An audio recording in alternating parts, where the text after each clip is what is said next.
Quelle est la meilleure montre à moins de 200 €? C'est quoi une bonne montre? 3 critères. Premier critère, tu ne vas pas le regretter à l'achat dans 15 ans. C'est-à-dire qu'en règle générale, tu peux acheter quelque chose et dans 15 ans, tu te dis mais pourquoi j'ai acheté ça? C'est trop moche. Deuxième critère, forcément un bon style, un bon flow. Quand tu achètes une montre, bon bah tu veux qu'elle ait un bon flow.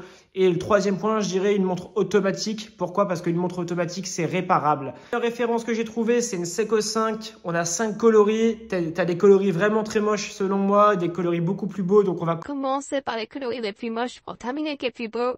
Je le répète, le prix, c'est à moins de 200 €. Chez certains commerçants, on arrive à au-delà de 200 €. Là, ce que moi, je vais te montrer, c'est toujours 150 jusqu'à 170 €. Donc, ça dépend du commerçant. Je te mettrai mon commerçant en lien dans la description. Si tu vas ailleurs, tu peux la trouver à 212 € jusqu'à 240 € pour ceux qui abusent. 5e position. Première couleur, c'est vraiment celle que j'aime le moins. Tu vois, on est sur un Seiko 5, donc la petite date, le petit jour comme ça, mais or, franchement, c'est très flamingo. Après, tu as des gens qui savent le porter. Moi, à titre perso, c'est vraiment la couleur que j'aime. Moi, à titre perso, je trouve qu'une montre en or, si c'est ta première montre, évite. Après, ça dépend de où tu habites. Je trouve que c'est compliqué d'associer une montre en or en matière de style. Moi, à titre perso, j'y arrive pas. Après, tu vois, si tu habites dans le sud de la France ou tu vois dans des endroits où tu as beaucoup plus de soleil, bah forcément, c'est peut-être plus adapté. Mais moi, à titre perso, j'ai du mal. C'est pas forcément mon style. Après, tu as des gens qui vont savoir l'associer très bien et ça peut être très stylé pour eux. En tout cas, 4e position. C'est la deuxième couleur. Bon, bah franchement, c'est pas celle que je préfère. Bah, j'aime pas forcément, on va dire, les bordures or argent comme ça. Tu vois, ça, c'est des index. Donc, c'est blanc. Et en fait, là, tout autour, c'est or. Les aiguilles, c'est or. Le Seiko, or. Donc, c'est couleur or, hein, je le précise, évidemment. Mais je suis pas forcément fan de ce style-là. Moi, à titre perso, concernant les choix en matière de couleur, je trouve que c'est sans plus, tu vois. Je trouve ça pas très beau. Je trouve ça pas très moche. En vrai, je trouve ça très neutre. Donc, je sais pas trop quoi en penser. La couleur gold juste avant, j'aimais pas. Parce que je vois pas comment je pourrais la porter. Je trouve que celle-ci, c'est moyen. Sachant que tu peux l'avoir dans des couleurs beaucoup plus classe, comme ça va venir. Là, on rentre dans le top 3. Franchement, celle-ci, autant la prendre avec les index sans les bords. En plus, elle est beaucoup plus chère. Tu vois, on est à 169. Celle que je préfère en top 3, elle est moins chère. Et d'ailleurs, ouais, bah tu vois, elle est moins chère. Le méga top 3. Là, on est sur une montre moins chère. Et je trouve qu'en matière de style, elle est beaucoup plus belle que celle-ci. Tu vois, la vérité...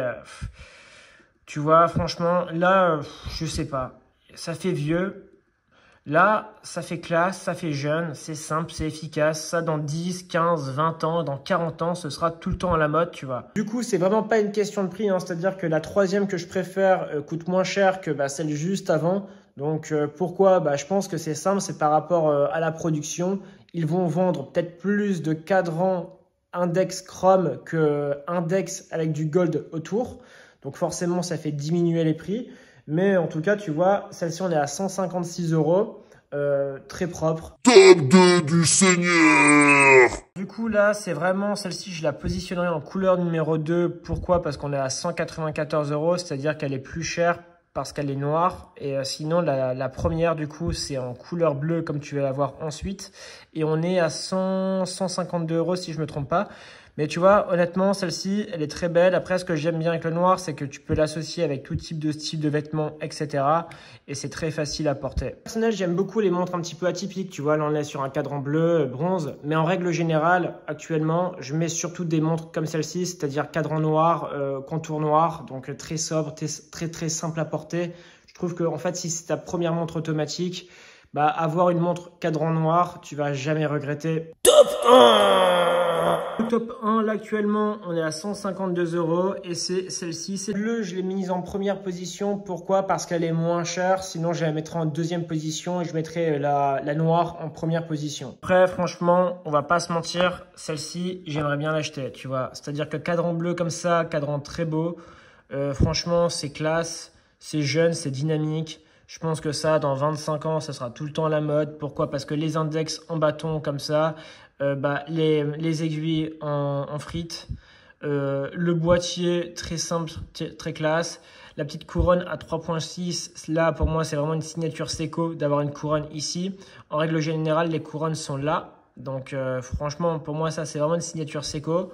Elle est vraiment très très belle et on est que à 152 €. Faut voir que celle-ci on est sur un 36 mm, c'est-à-dire qu'on est exactement sur la même dimension que la montre à gauche. Tiers de taille, celle-ci en fait on est sur une montre qui ressemble un petit peu à celle de gauche, même si celle-ci va paraître beaucoup plus grosse. Pourquoi? Parce qu'en fait tu as un effet également de... tu as un effet tu vois sur le côté de grosseur et tu as également le bracelet qui donne un petit peu l'impression d'avoir une plus grosse montre. À droite on est sur un 40, à gauche on est sur un 36. Donc en matière de style, ça va être entre les deux quoi. Même les engins motorisés et les montres, tu devrais apprécier le contenu de cette chaîne. Donc n'hésite pas à t'abonner, mets un petit like parce que ça fait toujours plaisir. Et je te mettrai évidemment le commerçant de cette vidéo en description ou bien en commentaire si j'oublie pas.